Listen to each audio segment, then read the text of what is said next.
Estamos nuevamente ya continuando con su diplomado en finanzas para nuevos financieros. Vamos a continuar en el tema que nos quedamos.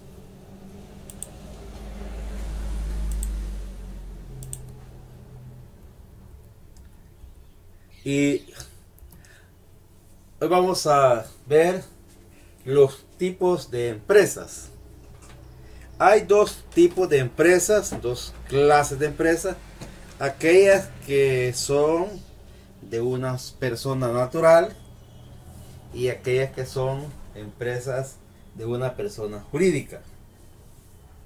Eso quiere decir que hay personas, contabilidades que se le lleva a una persona natural o contabilidades que se le lleva a una persona jurídica. Una de las preguntas que yo solía hacer cuando llevaba contabilidades es la pregunta: ¿la empresa es de un solo dueño o es una sociedad? Y eso me servía para enfocar algunos los principios del procedimiento que se iba a hacer. La verdad es que no importa si es persona natural o persona jurídica, pero en este diplomado, este ejercicio que estamos a punto de iniciar, se va a desarrollar como una persona jurídica, o sea, como una sociedad.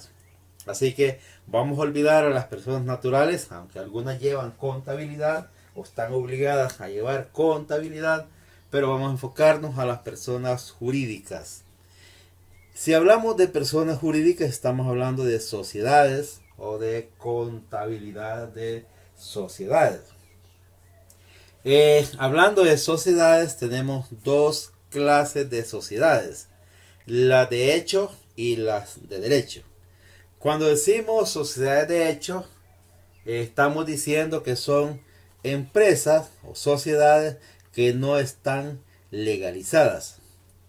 O sea, que son personas que se unieron, pusieron un negocio, formaron una sociedad, pero de hecho no está legalizada, solo es una sociedad de hecho.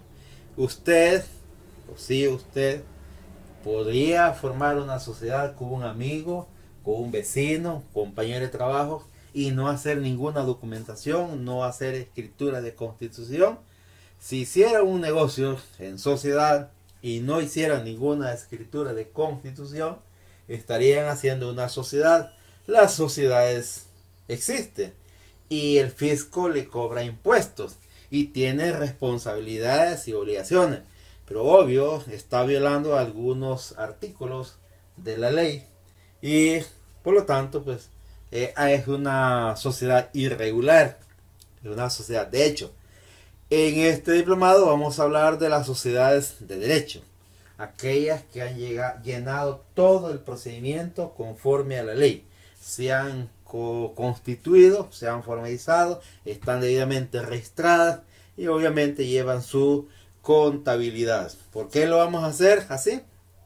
Para conocer el procedimiento que debe seguir una sociedad para que esté totalmente legalizada y esté apegada a la ley. Si hablamos de sociedades legalizadas, podemos pensar, hay más, pero vamos a solo analizar brevemente dos tipos de sociedades legalizadas. Podemos legalizar una sociedad como sociedad de personas, o lo podemos hacer como una sociedad de capital. Una sociedad de personas es aquella donde todas las personas o todos los asociados, generalmente no se le llaman socios sino asociados, miembros de esta sociedad, todos valen igual, aunque sean diferentes personas, aunque unos tengan más experiencia, aunque otros tengan mejores habilidades. Dentro de la sociedad todos valen un voto y todos valen lo mismo ante esa pequeña sociedad. Así que es una sociedad de personas. La sociedad de personas generalmente nos referimos a cooperativas, asociaciones. Usted escuchó decir asociación de esposas de ingenieros de la Fuerza Armada, asociación de arquitectos, asociación de dentistas, asociación de contadores, asociación de doctores de X especialidad. Esas son sociedades de personas. Pero lo más dinámico lo está en las sociedades de capital. Nos vamos a enfocar en una sociedad de capital. ¿Por qué? Porque aquí donde está la innovación. Se dice que cuando se inventaron las sociedades de capital, pues, básicamente es la base, el fundamento del capitalismo. Y una sociedad de capital tiene lo que Robert Kiyosaki en su libro Papá Rico, Papá Pobre, y en su serie de libros Skyflow, en toda esa serie de libros, él dice que las sociedades emiten su propio dinero. Y eso es cierto en gran medida. No exactamente, pero simula, es casi igual como emitir dinero, porque emite acciones. Y cada socio puede comprar las acciones que él quiera, según su capacidad. Y ahí hay una frase que dice, cuánto tienes, cuánto vales. Así que cada acción es un voto, y el que tiene la mayoría de acciones, 50% más uno, ese básicamente tiene el poder y el control dentro de la sociedad de capital. Si las acciones están repartidas en partes iguales o en otras proporciones, pero que nadie tiene el 51%, entonces tienen que ponerse de acuerdo el 51% para tomar decisiones. El resto, aunque no esté de acuerdo, sencillamente no tiene voz y tiene voto, pero su voto no tiene el poder para tomar decisiones. Si un socio no le gusta cómo son las cosas dentro de esa sociedad y él se siente marginado, lo que tiene que hacer es vender sus acciones. No le va a ir a decir a la empresa, a la sociedad, que le pague y que le devuelva su dinero, porque el que pone dinero dentro de una sociedad en calidad de socio, eso va de forma indefinida. Y el socio tiene la facultad, la libertad de vender sus acciones, y otro llega a la empresa. De hecho, así funciona. No es necesario. Muchos inversionistas compran acciones de cualquier empresa y no necesariamente están esperando tener control en la empresa. Los fundadores sí, los fundadores se esfuerzan por tener control, o algunas veces los socios intentan ir comprando de a poco, ir avanzando hasta tener un poder, un control. Se ponen de acuerdo con otras personas que tengan buena cantidad de acciones y pueden llegar a tomar control en la empresa y cosas así. Así que esto es lo interesante, y por eso vamos a hablar de sociedades de capital. Si hablamos de sociedades de capital, tenemos que dividirlas en dos: con sociedades de capital fijo y sociedades de capital variable. La sociedad de capital fijo, aunque en las escrituras de constitución, en el nombre no aparece que diga que es de capital fijo, pero uno debe entender que son de capital fijo. ¿Qué significa? Que no pueden aportar más dinero a los socios. La cantidad de acciones que cada socio va a comprar está delimitado por la ley. O sea, la empresa emite una cantidad de acciones y el Estado, las leyes no le permiten emitir más de esa cantidad porque son de capital fijo. ¿Cómo se distribuyen las acciones entre la gente que quiere invertir? Ese es otro asunto. Pero las sociedades de capital fijo no pueden emitir más acciones, ni pueden retirar las acciones. No se puede hacer una recompra, que es un tema que vamos a ver mucho más adelante, una recompra de acciones. Lo que sí pueden hacer es hacer un cambio, una modificación en la constitución de la sociedad. Capital fijo nos estamos refiriendo más que todo a bancos, aseguradoras, estamos hablando de financieras, y tiene que ver con este tipo de empresas que trabajan mucho con dinero del público, y las leyes financieras no permiten que estén incrementando el capital ni disminuyéndolo. No se permite eso porque son de capital fijo. Sí se puede aumentar el capital, se puede disminuir el capital, pero hay que someterse a un proceso de aprobación. Hay que llenar requisitos. La superintendencia del sistema financiero o la entidad que controla los bancos tiene que publicar, avisarle al público y todas esas cosas. Así es que la sociedad de capital fijo está más que todo enfocado a bancos y financieras y aseguradoras y otras empresas similares. En este diplomado vamos a hablar de sociedades de capital variable. Son las que usted va a ver en los nombres que dice sociedades el extremo, SADCB, o almacén el buen precio, sociedad anónima de capital variable. Aclarando que en Guatemala no se le agrega las palabras capital variable, solo se dice sociedad anónima. Pero revisando las leyes de Guatemala, es obvio que siempre son de capital variable, está implícito. Las leyes mercantiles de Guatemala lo aclaran. En México es igual que en El Salvador. La que es sociedad de capital variable se le pone ahí expresamente que es de capital variable.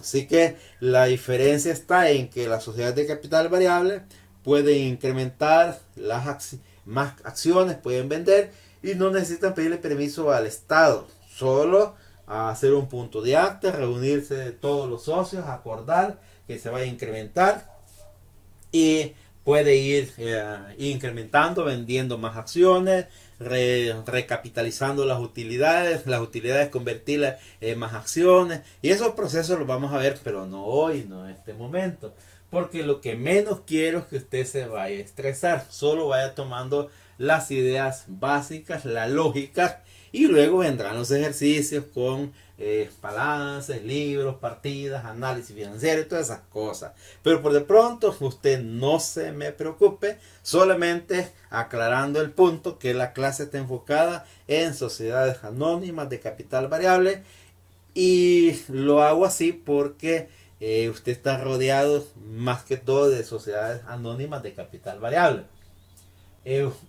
Tal vez usted trabaja en un banco, puede ser, pero los cambios son mínimos y usted no va a tener ningún problema en interpretar un balance de banco o un balance de una empresa así de capital variable. Así que, pero como la cantidad de empresas, miles y miles y miles de sociedades son de capital variable, así que vamos a analizar una empresa de capital variable. Si usted quiere hacer una pregunta, puede escribirnos y con gusto le solucionamos la pregunta. Hoy sí llegamos ya a una parte bien crítica, medular. Esto es esencial comprender. Vamos a enseñar contabilidad. Usted va a aprender contabilidad y luego se va a convertir en un financiero en todo el sentido de la palabra. Yo se lo prometo y se lo garantizo que usted va a entender. Solo vamos a hacer una cosa. Para eso tenemos que comprender lo que es el proceso contable. Usted ha llegado a una fiesta, una reunión familiar, de amigos, de trabajo, y la reunión ya empezó y ya tienen ratos, momentos, una hora de estar platicando, y usted llega de pronto y no entiende la plática. Y no sabe por qué alguien está diciendo una cosa, el otro dice otra cosa, y usted está tratando de armar el rompecabezas en su mente y no comprende, tiene que preguntarle a alguien por qué dijeron eso y por qué está molesto aquel. Y le dice, es que vos no tuviste el principio, cuando esto empezó, y entonces hubiese estado en el momento que iniciamos y entenderías la reunión. Así le pasa a toda persona que llega a una empresa y no entiende la contabilidad, porque cuando él llegó a la empresa ya había iniciado operaciones, y la contabilidad y eventualmente la finanza es un proceso que tiene un inicio, ¿sí? Y tiene un final. Si usted llega a medio camino de la empresa, usted no va a entender muy bien las cosas, se va a confundir porque no estuvo en el inicio del proceso. Para ello, vamos a desarrollar un proceso contable completo. Y lo que vamos a hacer para que usted comprenda y no se confunda es hacer las cosas desde el inicio. Y eso es, el inicio es cuando se constituye una sociedad. Cuando nace una sociedad y este proceso se lleva hasta el final. El proceso contable, de forma general, inicia el 1 de enero de cada año y finaliza el 31 de diciembre de cada año. Eso es un año completo, pero es casi imposible de que una empresa nazca jurídicamente el 1 de enero, porque necesitamos un notario para hacer la escritura y el 1 de enero el notario de seguro anda bien desvelado, anda con la cruda, anda con la goma, y entonces nadie va a querer hacer una reunión de trabajo el 1 de enero. Así que las sociedades pueden hacer cualquier día menos 1 de enero, porque no tiene lógica, no tiene sentido. Se puede, factible, pero no creo que suceda. Entonces, en este ejercicio no la vamos a iniciar la sociedad el 2 de enero, ni el 3 de enero, ni el 5 de mayo. La vamos a iniciar el día 15 de noviembre. Vamos a suponer, usted va a hacer cuenta y caso, que hoy es 15 de noviembre en este momento. Y luego vamos a iniciar la contabilidad, vamos a constituir la sociedad, hacemos el proceso de apertura de la contabilidad, que eso es lo que se hace, y esa apertura se hace el día que nace la empresa. Y como hoy es 15 de noviembre, hoy nace la sociedad y vamos a iniciar inmediatamente el contador e inicia el proceso contable. Este proceso contable se lleva hasta el final y se lleva hasta el 31 de diciembre. Y cuando te finalice ese día, a las 12 de la noche del 31 de diciembre, el contador hace lo que se llama el cierre contable. Exactamente, no es así literalmente que el contador va a estar a las 12 de la noche haciendo el cierre contable. Pero si la contabilidad usa tecnología, buenos programas de contabilidad como un banco, podría ser que haya un programa, yo no he visto uno que sea capaz de cerrar automáticamente el 31 de diciembre. Muchas cosas se tienen que hacer a mano. Pero hay programas de contabilidad muy sofisticados, muy avanzados, pero no he visto uno que sea capaz de cerrar por sí mismo la computadora. Se necesita el ser humano para poder hacer el cierre contable. Bien, entonces el cierre contable se puede hacer 3 días después, un día después, un mes después, pero se tiene que hacer pensando que cuando se está cerrando es 31 de diciembre. Hoy usted lo va a hacer pensando que es 15 de noviembre y vamos a hacer la apertura y la vamos a llevar este proceso hasta el final, que es el 31 de diciembre. Entonces, el lapso de tiempo entre la apertura y el cierre contable se llama proceso contable, pero ese nombre no es muy común. Yo lo estoy usando solo para efectos didácticos. Lo más común que usted oiga es que se llame periodo contable. Y el periodo contable básicamente ya es un principio de contabilidad. El primero que vamos a estudiar en este diplomado. ¿Qué es el periodo contable? Es el lapso de tiempo entre la apertura y el cierre contable. Y la primera vez, el primer periodo no es completo de 365 días, pero el resto de los periodos contables sí es exactamente de 365 días o 366. Y es por la razón de que la primera vez la empresa no nació el 1 de enero. Luego, pues todos serán iguales. En este ejercicio, el proceso contable va a durar nomás como 46 días, porque vamos a abrir el 15 de noviembre y vamos a cerrar el 31 de diciembre. ¿Por qué lo vamos a hacer con fecha 15 de noviembre?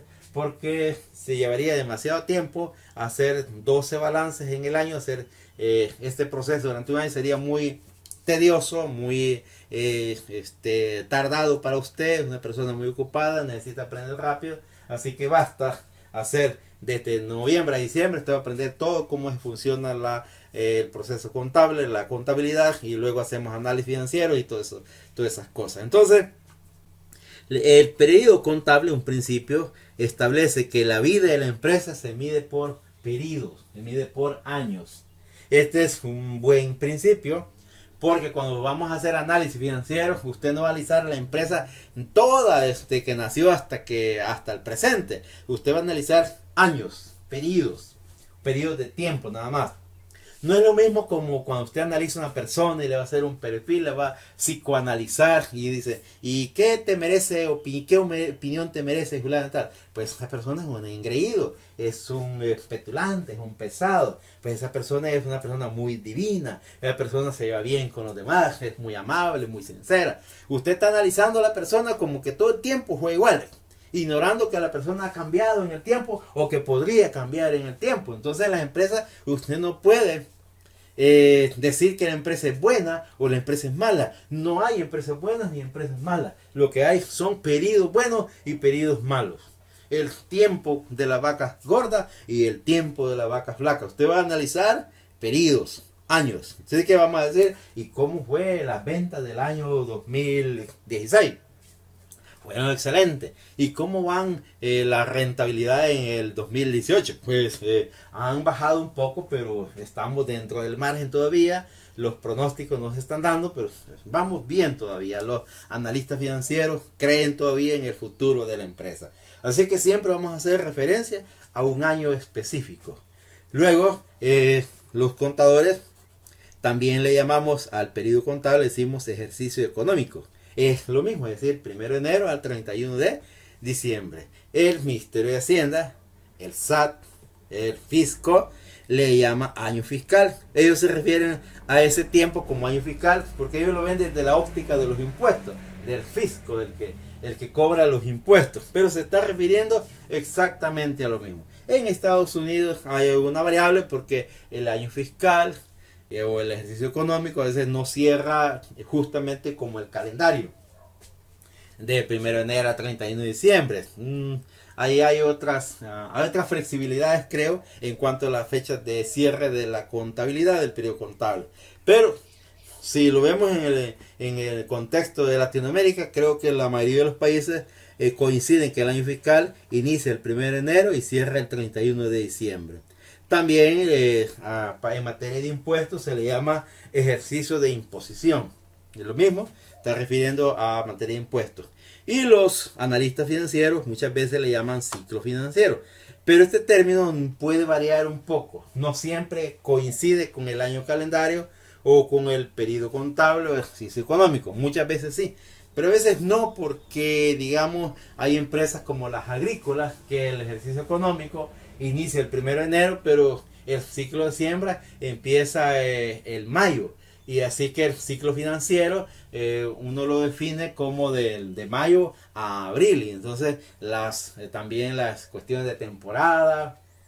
Yo trabajé mucho con empresas de temporada y eso pues da una serie de dificultades para analizarlo. De eso tengamos cuidado. Más adelante vamos a ir aclarando esas ideas, pero ya quiero que vayan haciendo la idea general de qué es un periodo contable o qué es el proceso contable. Así que vamos a ya pasar a la etapa en que vamos a darle inicio a un proceso contable y lo que vamos a hacer es la apertura de la contabilidad en este momento.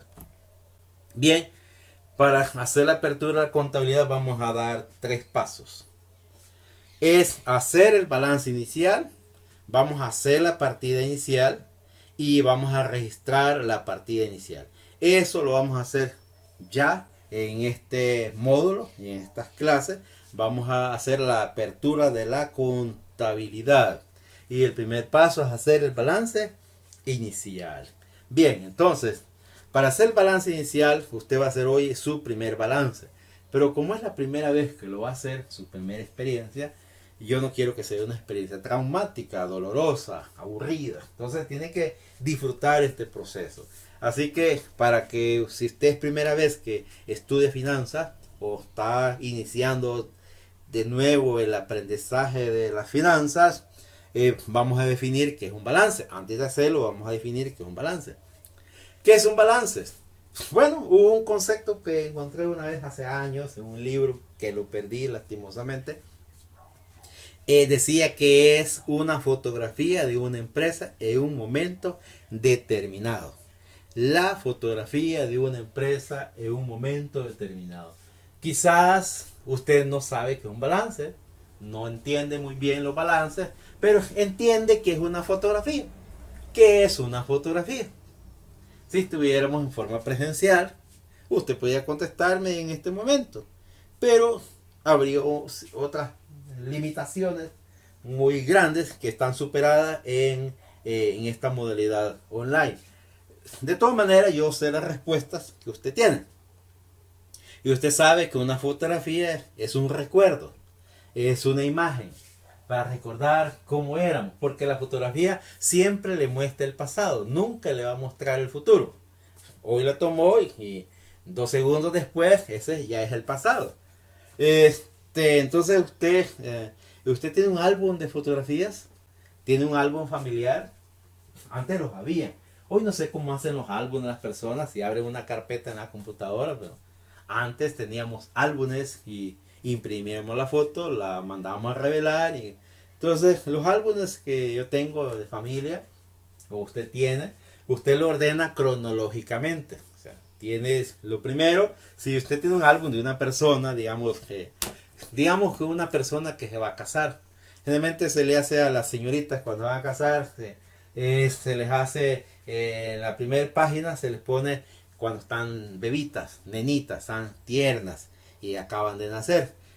Eso sería como el primer balance. En términos contables sería como el balance inicial, es decir, la primera fotografía.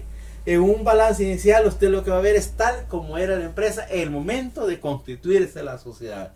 En una persona, la primera fotografía se ve tal como Dios la trajo al mundo. Así, como Dios la trajo al mundo y muestra la primera fotografía. Luego, en el álbum fotográfico usted va ordenando y cuando tiene 2 meses, cuando tiene 6 meses, cuando tiene 2 años. ¿Qué nota usted la diferencia entre una fotografía y la siguiente y la siguiente y la siguiente? ¿Se ve igual? Claro que no. Va creciendo. Lo mismo es con las empresas. Las empresas van creciendo, nacen pequeñas pero van creciendo. Y entonces el analista financiero dice, el banco dice, vamos a ver, muéstrame el balance de 2005, vamos a ver el balance de 2006, 2007. Y luego se empieza a analizar la tendencia, el crecimiento, cómo va la situación financiera de la empresa, igual que una persona. La diferencia al final, que una empresa no tiene fecha límite. Tiene como Procter & Gamble, Coca-Cola, que tienen más de 100 años, 150, casi 200 años, y todavía existen. Personas no existen así. Las personas se mueren. Pero las empresas cada año están iniciando un proceso y lo cierran el 31 de diciembre. Así que nunca vamos a saber el final de una empresa. El de una persona sí. Bueno, a no ser que la empresa quiebre y se cierre y se acabó. Pero esas son otras situaciones que todavía no vamos a analizar. Entonces lo que quiero que usted piense es que la empresa nace y va creciendo y los balances nos va mostrando el avance que va teniendo la empresa. Con las personas naturales, usted nace, hace el álbum fotográfico y va usted avanzando, la persona llega a 70, 80 y entonces, y hasta que fallece, y la última fotografía que debe estar en un álbum es la del entierro, del sepulcro, y se terminó la historia. En las empresas continúa la vida, continúa la historia. Entonces, alguien dijo, cuando se inventaron las empresas, las sociedades, se inventó la vida eterna. No es así, pero son frases que por ahí se encuentra uno en el camino. Entonces vamos a tomar la primera foto de la empresa. Vamos a hacer el balance inicial, que es como tomar la primera fotografía de la empresa. Bien, pero en este momento usted va a entrar en pausa, va a descansar un momento, retroceda la clase, véala otra vez y si no, pase la siguiente. Así que los felicito por haber llegado hasta este momento y sé que si llega hasta el final usted va a triunfar, va a ser un triunfo más en su vida. Si usted está viendo esta clase en este momento es porque usted es persona exitosa y es un triunfador y usted termina lo que inicia. Así que felicidades y continuemos hacia adelante. Nos vemos en un momento.